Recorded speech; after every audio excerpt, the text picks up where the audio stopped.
नमस्कार, मेरा नाम डॉक्टर अंशुमन कुमार है और मैं पटना के जयप्रभा मेदांता हॉस्पिटल के डायबिटीज़ एंड एंडोक्राइनोलॉजी डिपार्टमेंट में एज ए कंसल्टेंट अपनी सेवाएं दे रहा हूं। आज हम और आप बात करेंगे डायबिटीज़ पेशेंट्स में एक बहुत ही कॉमनली यूज्ड होने वाले टेस्ट के बारे में, HbA1c। पहला सवाल है कि HbA1c होता क्या है। तो अगर मैं डीप बायोकेमिस्ट्री में ना घुसूं तो ऐसे जान लीजिए कि हमारे ब्लड में जो हीमोग्लोबिन होता है उसका कितना प्रतिशत भाग ग्लूकोज के साथ अटैच्ड होता है, इसे हम HbA1c बोलते हैं। हमारा ब्लड ग्लूकोज लेवल्स जितना हाई होगा, जितने ज़्यादा दिनों तक हाई होगा, हमारा HbA1c लेवल्स उतना ही ज़्यादा हाई होगा। दूसरा सवाल है कि HbA1c से आखिर हमें पता क्या चलता है। तो HbA1c से हमें लास्ट 3 महीने का, पिछले 3 महीने के एवरेज ब्लड ग्लूकोज कंट्रोल के बारे में पता चलता है। तीसरा सवाल ये हुआ कि HbA1c कराने की हमें ज़रूरत ही क्यों है। ऐसा क्या है जो फास्टिंग ब्लड ग्लूकोज है, post prandial blood glucose levels हम चेक कराते हैं, तो HbA1c कराने की हमें ज़रूरत क्यों पड़ती है। देखिए, जब डायबिटीज़ की ट्रीटमेंट करते हैं तो ठीक है, fasting blood glucose, post prandial blood glucose तो हम कंट्रोल कर रहे हैं, लेकिन हमारा अल्टीमेट टारगेट HbA1c को कंट्रोल करना होता है, क्योंकि देखा गया है कि HbA1c लेवल्स जितने ज़्यादा हाई होंगे, आप में डायबिटीज़ के कॉम्प्लिकेशंस डेवलप करने के चांसेस उतने ही ज़्यादा हाई होंगे, स्पेशली माइक्रोवैस्कुलर कॉम्प्लिकेशंस जैसे किडनी डैमेज होना, रेटिना डैमेज होना, नर्व डैमेज होना।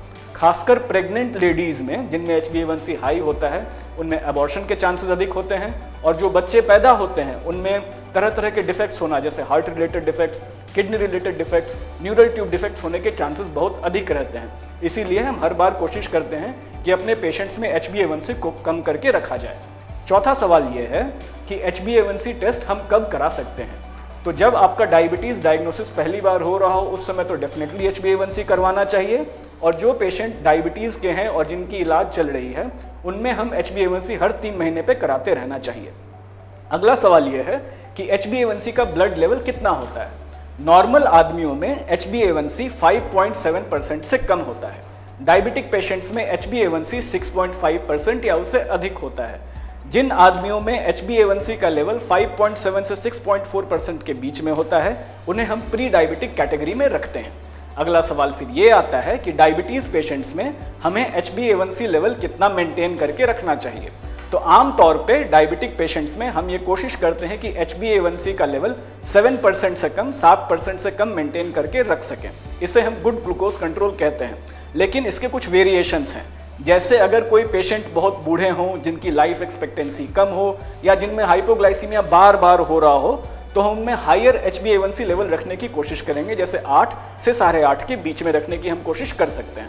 लेकिन वैसे पेशेंट जो फिट हैं, जिनमें हाइपोग्लाइसीमिया की चांसेस कम है, दूसरी कोई और गंभीर बीमारी नहीं है, उनमें हम और टाइट कंट्रोल कर सकते हैं। उनमें हम HbA1c को 6.5% से भी कम रखने की कोशिश कर सकते हैं।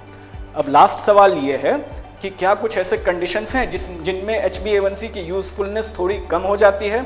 तो कुछ कंडीशंस हैं, जैसे किडनी फेलियर के पेशेंट्स हो गए, ब्लड लॉस के पेशेंट्स हो गए, सीवियर एनीमिया है, हीमोग्लोबिन ही बहुत कम है, या फिर हीमोग्लोबिन में कोई डिफेक्ट है जैसे सिकल सेल एनीमिया हो गया, थैलेसीमिया हो गया।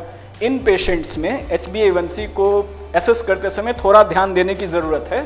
हालांकि HbA1c के कुछ अलग ऑल्टरनेटिव्स हैं, जैसे फ्रक्टोजामीन हो गया, एनहाइड्रोग्लूसिटॉल हो गया।